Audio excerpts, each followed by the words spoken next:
Item ಯಾವುದೇ ಇರಲಿ try ಮಾಡಿ ಆಚಿ ಚಿಕನ್ ಮಸಾಲಾ. ಗೃಹಲಕ್ಷ್ಮಿ ಬೇಕಿದ್ರೆ ಬಯೋಮೆಟ್ರಿಕ್ ಇನ್ಮೇಲೆ ಕಡ್ಡಾಯ ಇರುತ್ತೆ. ನಿಮಗೆ 2,000 ರೂಪಾಯಿ ಹಣ ಬೇಕು ಅಂತ ಹೇಳಿದ್ರೆ ಬಯೋಮೆಟ್ರಿಕ್ ಕಡ್ಡಾಯ ಇರುತ್ತೆ. ಸೊ ಮೇಜರ್ ಸರ್ಜರಿಗೆ ಮುಂದಾಗಿದೆ ಈಗ ರಾಜ್ಯ ಸರ್ಕಾರ. ಹಣ ದುರುಪಯೋಗವನ್ನು ತಡೆಗಟ್ಟಲು ಈ ರೀತಿಯ ಕ್ರಮವನ್ನು ತೆಗೆದುಕೊಳ್ಳಲಾಗ್ತಾ ಇದೆ. 1.30 ಕೋಟಿ ಗೃಹಲಕ್ಷ್ಮಿ ಫಲಾನುಭವಿಗಳಿದ್ದಾರೆ. ಇನ್ನು ಮುಂದೆ ಗೃಹಲಕ್ಷ್ಮಿ ಹಣಕ್ಕೆ ಬಯೋಮೆಟ್ರಿಕ್ ಕಡ್ಡಾಯ ಇರುತ್ತೆ. ಹೆಬ್ಬೆಟ್ಟಿನ ಸ್ಕ್ಯಾನಿಂಗ್ ಮಾಡಲಾಗತ್ತೆ, ಕಣ್ಣುಗಳ ಸ್ಕ್ಯಾನಿಂಗ್ ಕೂಡ ಇರುತ್ತೆ. ಇದನ್ನು ಎಲ್ಲಿ ಸರಿ ಮಾಡೋದು ಅಂತ ಹೇಳಿದ್ರೆ ಬೆಂಗಳೂರು ಒನ್ ಅಥವಾ ಗ್ರಾಮ್ ಒನ್ಗೆ ಹೋಗಿ ನೀವು ನಿಮ್ಮೆಲ್ಲ ಡೇಟಾವನ್ನು ನೀಡಬೇಕಾಗತ್ತೆ. ಬಾಪೂಜಿ ಸೇವಾ ಕೇಂದ್ರದಲ್ಲೂ ಕೂಡ ಬಯೋಮೆಟ್ರಿಕ್ ವ್ಯವಸ್ಥೆ ಮಾಡಲಾಗತ್ತೆ. ಅದರ ಜೊತೆಗೆ ಅಂದರೆ ಬಯೋಮೆಟ್ರಿಕ್ ಜೊತೆಗೆ ID ಕಾರ್ಡ್ ಕೂಡ ಕಡ್ಡಾಯವಾಗಿ ಇರಬೇಕು ಅನ್ನೋದು. ನಿಮ್ಮ Aadhaar card, ID card, ration card ಇದೆಲ್ಲವೂ ಕೂಡ ಈಗ ದಾಖಲಾತಿ ಬೇಕಾಗತ್ತೆ.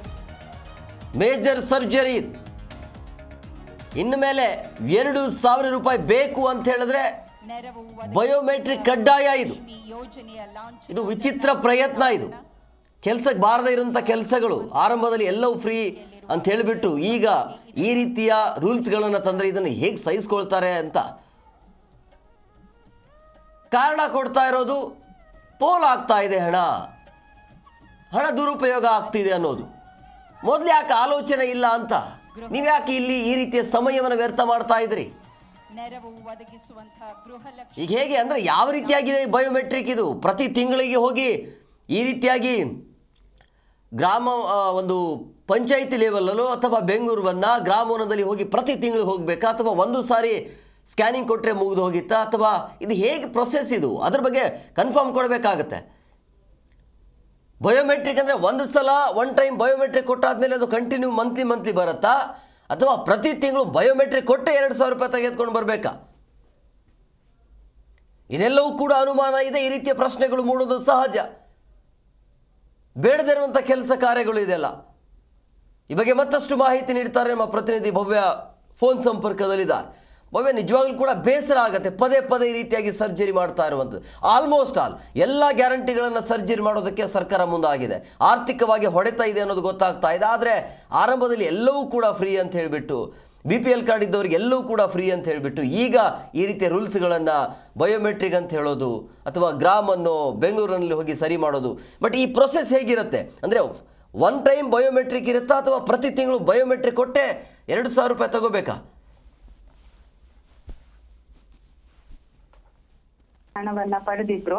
ಸೊ ಅದೇ ರೀತಿ ಇವರು ಗ್ರಾಮವನ್ನಾಗಿರ್ಬೋದು ಬೆಂಗಳೂರು ಒನ್ಗೆ ಹೋಗಿ ಮೊದಲು ಬಯೋಮೆಟ್ರಿಕ್ ಅನ್ನ ಅಂದ್ರೆ ಅಳವಡಿಕೆ ಮಾಡ್ಬೇಕು. ಈಗಾಗಲೇ ಗೃಹಲಕ್ಷ್ಮಿ ಯೋಜನೆಯಲ್ಲಿ ಇದೊಂದು ಮೇಜರ್ ಸರ್ಜರಿ ಅಂತ ಹೇಳ್ಬೋದು.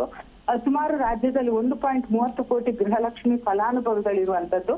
ಸೊ ಇಷ್ಟು ಮಂದಿ ಕೂಡ ಇನ್ ಮುಂದೆ ಅವರ ಅಕೌಂಟ್ಗೆ ಹಣ ಬರ್ಬೇಕಾದ್ರೆ ಮೊದಲು ಇವರು ಬಯೋಮೆಟ್ರಿಕ್ ಅನ್ನ ಮಾಡ್ಬೇಕು. ಅಂದ್ರೆ ಹೆಬ್ಬೆಟ್ಟಿನ ಸ್ಕ್ಯಾನಿಂಗ್ ಅಥವಾ ಕಣ್ಣುಗಳ ಸ್ಕ್ಯಾನಿಂಗ್ ಮಾಡಿ ಅರ್ಹರ ಗುರುತು. ಯಾಕಂದ್ರೆ ಈಗಾಗಲೇ ಬಹುತೇಕ ಮಂದಿ ಅರ್ಹರ ಅಲ್ಲದಿದ್ದರೂ ಕೂಡ ಹಣವನ್ನ ಪಡಿತಾ ಇರುವಂತಹ ವಿಚಾರ ಈಗಾಗಲೇ ಬೆಳಕಿಗೆ ಬಂದಿದೆ ಅಂತೆ.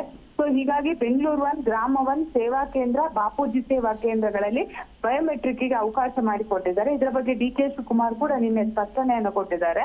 ಪ್ರಮುಖವಾಗಿ ಬಯೋಮೆಟ್ರಿಕ್ ಗೆ ಆಧಾರ್ ಕಡ್ಡಾಯ, ಜೊತೆಗೆ ಮಹಿಳಾ ಇಲಾಖೆ ನೀಡಿರುವಂತಹ ID ಕಡ್ಡಾಯವಾಗಿದೆ. ಸೊ ಗೃಹಲಕ್ಷ್ಮಿ ಫಲಾನುಭವಿಗಳು ಸೇವಾ ಕೇಂದ್ರಗಳಿಗೆ ಹೋಗಿ ತಮ್ಮ ಹೆಬ್ಬೆಟ್ಟು ಅಥವಾ ಕಣ್ಣುಗಳ ಅಥವಾ ಫೇಸ್ ಸ್ಕ್ಯಾನ್ ಮಾಡಿಸ್ಬೇಕಾಗುತ್ತೆ. ಪರಿಶಿಷ್ಟ ಜಾತಿ ಅಥವಾ ಪಂಗಡದವರಿದ್ದರೆ ಅವರ RD ನಂಬರ್ ಕಡ್ಡಾಯವಾಗಿದೆ. ಹಾಗೇನೆ ಜಾತಿ ಸರ್ಟಿಫಿಕೇಟ್ ನಲ್ಲಿ RD ನಂಬರ್ ಇರ್ಲೇಬೇಕಾಗುತ್ತೆ. ಸಂಪೂರ್ಣ ಫಾರ್ಮ್ ತುಂಬಿದ ನಂತರ ಅಷ್ಟೇ ಇನ್ ಮುಂದೆ ಗೃಹಲಕ್ಷ್ಮಿ ಹಣ ಬರುತ್ತೆ. ಬಟ್ ಇದನ್ನ ಮಹಿಳೆಯರು ಯಾವ ರೀತಿ ರಿಸೀವ್ ಮಾಡ್ಕೋತಾರೆ ಅನ್ನೋದು ಕೂಡ ಇಲ್ಲಿ ಇರುವಂತದ್ದು. ಯಾಕಂದ್ರೆ ಈ ಹಿಂದೆ ಕೂಡ ಗೃಹಲಕ್ಷ್ಮಿ ಆಗಿರ್ಬೋದು, ಗೃಹ ಜ್ಯೋತಿ ಆಗಿರ್ಬೋದು, ಇದನ್ನ ಪಡಿಬೇಕಾದ್ರೆ ಸೇವಾ ಕೇಂದ್ರಗಳಿಗೆ ಹೋದಾಗ ಸರ್ವರ್ ಬಹಳಷ್ಟು ಕೈ ಕೊಟ್ಟಿತ್ತು. ಬಹಳಷ್ಟು ಫಲಾನುಭವಿಗಳು ಇದರಿಂದ ಬಹಳಷ್ಟು ಕಷ್ಟಕರ ಸ್ಥಿತಿಯನ್ನ ಕೂಡ ಅನುಭವಿಸಿದೆ. ಯಾಕಂದ್ರೆ ಗಂಟೆಗಟ್ಟಲೆ ಅಲ್ಲ, ದಿನಗಟ್ಟಲೆ ಕೂಡ ನಿಂತ್ರೂ ಕೂಡ ಅವ್ರದ್ದು ಕರೆಕ್ಟ್ ಆಗಿ ಒಂದು ಫಿಲ್ಅಪ್ ಆಗ್ತಾ ಇರ್ಲಿಲ್ಲ. ಸೊ ಇದು ಈಗ ಬಯೋಮೆಟ್ರಿಕ್ ಅಂದ್ರೆ ಬಹಳಷ್ಟು ಕಷ್ಟಕರ ಅಂತಾನೆ ಹೇಳ್ಬೋದು. ಯಾಕಂದ್ರೆ ಕೆಲಸ ಮಾಡ್ತಾ ಇರ್ತಾರೆ. ಸೊ ಅವರ ಕೈ ಹೆಬ್ಬೆಟ್ಟಿನ ಗುರುತು ಏನಿರುತ್ತೆ ಫುಲ್ ಅಲಿಸಿ ಹೋಗಿರುತ್ತೆ. ಸೊ ಕರೆಕ್ಟ್ ಆಗಿ ಬಯೋಮೆಟ್ರಿಕ್ ತೆಗೆದುಕೊಳ್ಳುತ್ತಾ ಇಲ್ವಾ ಅನ್ನೋ ಪ್ರಶ್ನೆ ಕೂಡ ಇಲ್ಲಿ ಮೂಡುತ್ತೆ. ಸೊ ಈ ಕಾರಣಕ್ಕಾಗಿ ಇದು ಎಲ್ಲೋ ಒಂದ್ ಕಡೆ ಇದು ಈ ಸಿಸ್ಟಮ್ ತಂದಿರೋದು ಅಷ್ಟೊಂದು ಸರಿ ಅಲ್ಲ ಅನ್ನೋದು ಜನಸಾಮಾನ್ಯರ ಆಕ್ರೋಶ ಆಗಿದೆ. ಹೇಮಕುಮಾರ್, ಭವ್ಯ, ಇದು ಯಾವಾಗಿಂದ ಜಾರಿ ಆಗತ್ತೆ? ಅಂದ್ರೆ ಈಗ ಸದ್ಯಕ್ಕೆ 2,000 ರೂಪಾಯಿ ತಡೆ ಹಿಡಿಯುವಂತ ಎಲ್ಲ ಲಕ್ಷಣ ಅಂತೂ ಕಂಡು ಬರ್ತಾ ಇದೆ. ಈ ಮಂತ್ ಇಂದಲೇ ಇದನ್ನ ಶುರು ಮಾಡಿದ್ದಾರೆ. ಈಗಾಗಲೇ ಆಯಾಯ ಅಂದ್ರೆ ಗ್ರಾಮವನ್ನಾಗಿರ್ಬೋದು, ಸೇವಾ ಕೇಂದ್ರ ಆಗಿರ್ಬೋದು, ಬೆಂಗಳೂರು ಒನ್ಗೆ ಸೂಚನೆ ಕೊಟ್ಟಿರುವಂತದ್ದು. ಸೊ ಹೀಗಾಗಿ ಸಿಬ್ಬಂದಿಗಳು ಈಗಾಗಲೇ ಕೆಲಸವನ್ನ ನಿರ್ವಹಿಸ್ತಾ ಇದ್ದಾರೆ.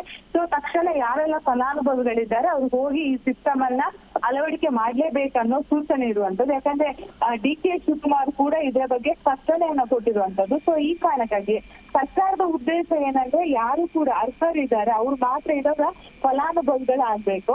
ಬೇರೆಯವ್ರಂದ್ರೆ ಇದ್ರ ಬಗ್ಗೆ BPL ಕಾರ್ಡ್ ಹೊಂದದೆ APL ಕಾರ್ಡ್ ಹೊಂದಿದ್ರು ಕೂಡ ಕೆಲವರು ಫಲಾನುಭವಿಗಳಾಗಿದ್ದಾರೆ ಅನ್ನೋ ಮಾಹಿತಿ ಮೇರೆಗೆ ಈ ಸಿಸ್ಟಮ್ ಅನ್ನ ತಂದಿರುವಂತದ್ದು.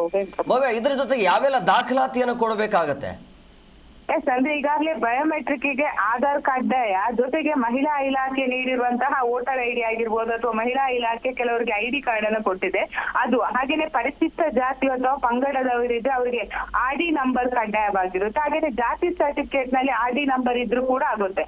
ಬಟ್ ಆಧಾರ್ ಕಾರ್ಡ್ ಅನ್ನೋದು ಬಹಳಷ್ಟು ಬೇಕಾಗಿರುವಂತದ್ದು. ಯಾಕಂದ್ರೆ ಆಧಾರ್ ಕಾರ್ಡ್ ಅಲ್ಲಿ ಅವರ ಸಂಪೂರ್ಣ ಮಾಹಿತಿ ಕೂಡ ಇರುತ್ತೆ. ಸೊ ಈ ಕಾರಣಕ್ಕಾಗಿ ಆಧಾರ್ ಕಾರ್ಡ್ ಬೇಕೇ ಬೇಕು ಅನ್ನೋ ನಿಯಮವನ್ನ ಕೂಡ ಹಾಕಿದ್ದಾರೆ ಹೇಮಕುಮಾರ್.